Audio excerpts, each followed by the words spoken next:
안녕하세요. 저는 서울고에서 생명과학 수업 진행하고 있는 박선영입니다. 반갑습니다. 제가 서울고 수업한 지 7년이 이제 조금 넘었어요. 근데 하다 보니까 뭐 아이들이랑 이제 시행착오 아이들 겪는 것도 보고 이제 같이 해결해 나가는 또 과정이 있었겠죠. 근데 그러면서 제가 알게 됐던 것들, 꼭 말해드리고 싶은 것들, 이제 그런 것들 위주로 오늘 설명을 드리려고 하는데요. 서울고는 그쵸. 지금도 8과탐 학생들이 되게 많잖아요. 근데 지금 아이들이 2학년을 가도 사실 8과탐이 되는 거라서 아마 지금의 이 결과가 굉장히 와닿으실 거라고 생각을 해요. 그래서 이번 25학년도 2학년 아이들 생명과학 시험 결과, 그리고 이제 아이들이 어떻게 대비해야 되는지 이 부분에 대해서 오늘 설명드리도록 하겠습니다. 서울고 생명과학 결과예요. 되게 잘하죠?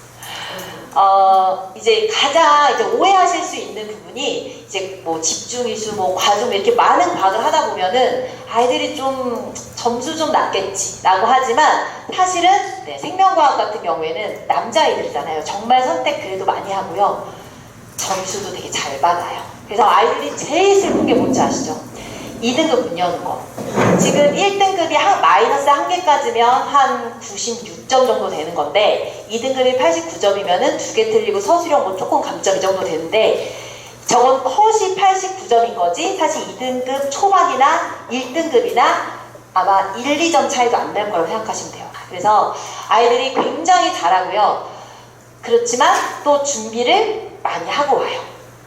그래서 이런 근소한 차이가 있기 때문에 아이들은 조그만 거 하나 되게 예민하죠. 예민하고, 그리고 이제 시험은 그럼 어떻게 나오냐? 다양한 난이도로 출제가 되고요. 수능형도 나오고 내신형도 나오고 굉장히 많은 것들이 해야 합니다. 할 것들이 굉장히 많은데 그러다 보니까 이 상위권 학생들은 어려운 문제만 풀어요.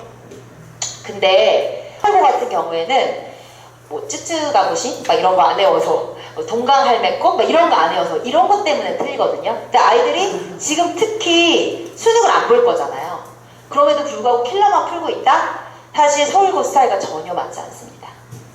그리고 중상위권 학생들 같은 경우에는 사실 기회가 되는 학교가 서울고예요. 생명과학 많이 준비하셨나요? 사실 물리화학보다는 준비 별로 안 하셨죠? 그런데 이 중상위권 학생들한테는 기회가 될 수 있는 게 생명과학이에요. 어렵게 나오는데 어렵게 나오죠. 예를 들어 볼까요? 이게 지금 이번 25학년도 2학기 중간고사예요. 어렵죠? 자료 해석하는 것도 있고요. 이거 지금 다 수능 기출문제예요. 이 시험에 나왔어요. 어렵죠? 그런데 아이들이 프린트를 가져왔어요. 뭐 사실 저는 뭐 매년 받는 프린트이긴 하지만 이렇게 가져왔더라고요. 근데 되게 비슷한 문제들이 많이 나왔죠. 근데 이런 문제들이 프린트가 한 장만 있는 건 아니에요. 여러 장 있어요. 근데 중요한 건 뭐냐? 이건 안 나옴. 누가 알려줬겠어요? 제가 알려줬습니다.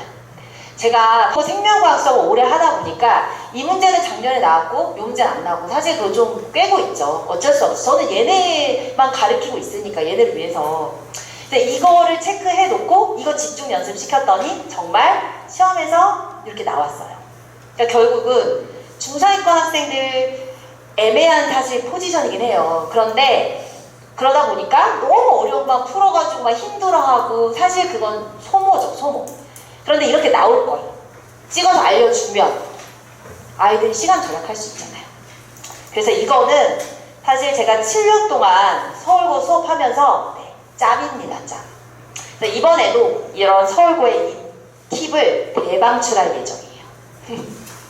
자, 그러면 이제 서울고 수업을 어떻게 준비를 해야 되냐?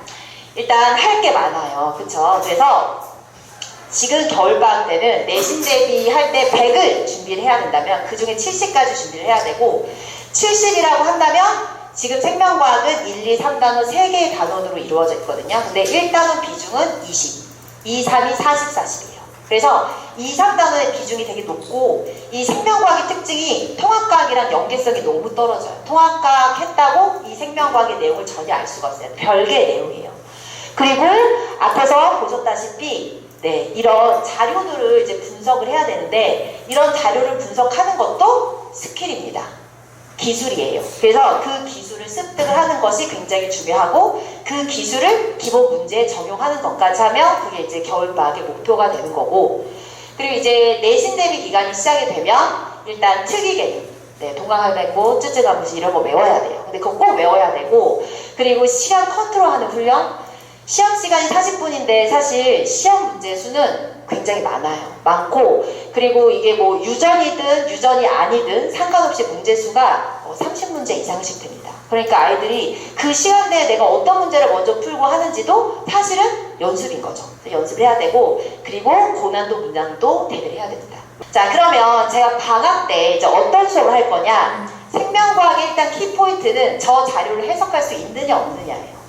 그래서 제가 이제 방학 때 할 자료들인데요, 이런 것들을 분석을 할 거예요. 이게 세포 분열과 관련된 문제들인데요, 이제 DNA 상대량이랑 관련된 뭐 숫자도 있고 물음표도 있고 굉장히 많아요. 이런 것들을 해석을 해야 돼요.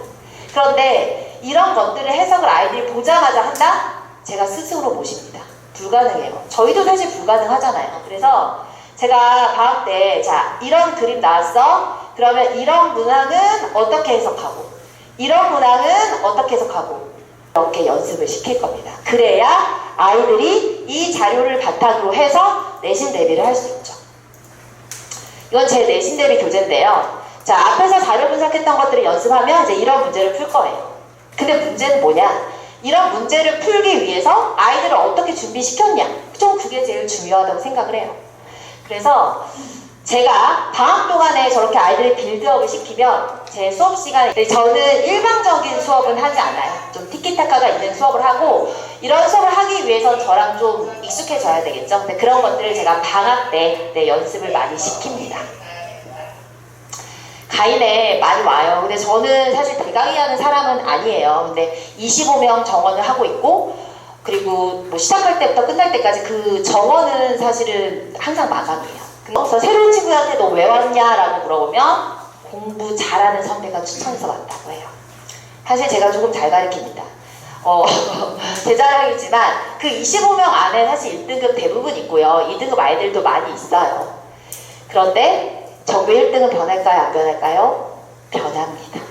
서울고 같은 경우에는 그런 꼼꼼한 개념까지 얼마나 챙겼느냐, 그거를 사실 어떤 키가 내고 있기 때문에 꼭 머리가 좋다고 1등급은 사실 생명과학은 받진 않습니다. 그리고 공부 잘하는 친구가 다녀서 저한테 와서 수업을 들어요. 근데 이제 아이들이 사실 반포 지역에 굉장히 많은 학원들이 있고 선택지가 있는데 왜 제 수업을 듣느냐? 저의 독보적인 제 어떤 필살기라고 해야 될까요? 서울고한테만 집중을 합니다. 왜냐면 서울고 수업을 하고 있으니까요. 뭐 많은 예들이 있지만 하나의 단적인 예만 보여드린다면, 이제 뭐 병원체의 종류가 무엇이 있느냐, 뭐 이런 것들이에요. 그래서 보시면 같은 내용이지만 예시가 다르죠. 그래서 이런 것들 다 학교별로 자료를 따로 만들고 있거든요. 왜냐면 포인트가 다르니까. 근데 아이들이 이런 자료를 원하니까 저는 이렇게 하고 있습니다. 그러면 자, 저렇게 정리만 해주냐? 아니요. 이렇게 풀이도 해줘요. 여기 보시면 괄호 채우기 테스트도 있어요. 이거 진짜 서울고 학생의 제 수업 시간에 데일리 테스트 가져온 거고요. 일일이 이렇게 다 괄호 채우기를 확인하고, 또 빈출 자료들은 이런 것들은 보통 이제 아이들이 뭐 기억, 니은, 디귿 중에 고르는 거 나오죠. 자, 그래서 자, 자주 나왔던 이런 보기들을 하나하나 해서 아이들한테 OX로 다 일일이 문제를 풀립니다.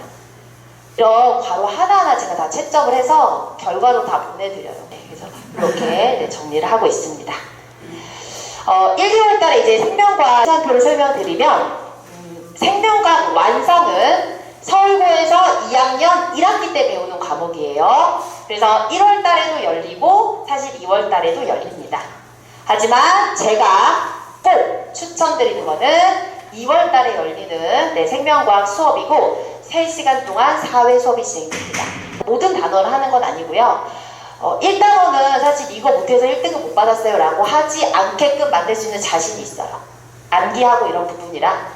그런데 이제 2, 3단원 같은 경우에는 한 번에 가서 되지 않고요. 자료 분석하는 그런 기술 같은 걸 습득해야 되는 단원이라 2, 3단원 위주로 수업이 진행이 됩니다. 그리고 생물의 유전 수업도 방학 때 개강을 해요. 그래서 이거는 아이들이 지금 3학년 1학기 때 배우는 과목이에요. 조금 먼 얘기로 들리시죠?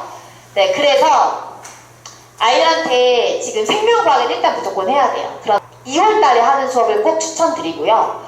그리고 이제 세포와 물질 대사는 아이들이 2학년 2학기 때 배우는 수업이에요. 17일부터 시작을 하고요. 이 과목의 특징은 어려운 원리가 있는 건 아니에요. 그래서 저는 이 수업은 그냥 노베이스, 아무것도 모른다 생각하고 수업을 해요. 하지만 조금만 알아두면 2학기 때 너무 편할 거예요.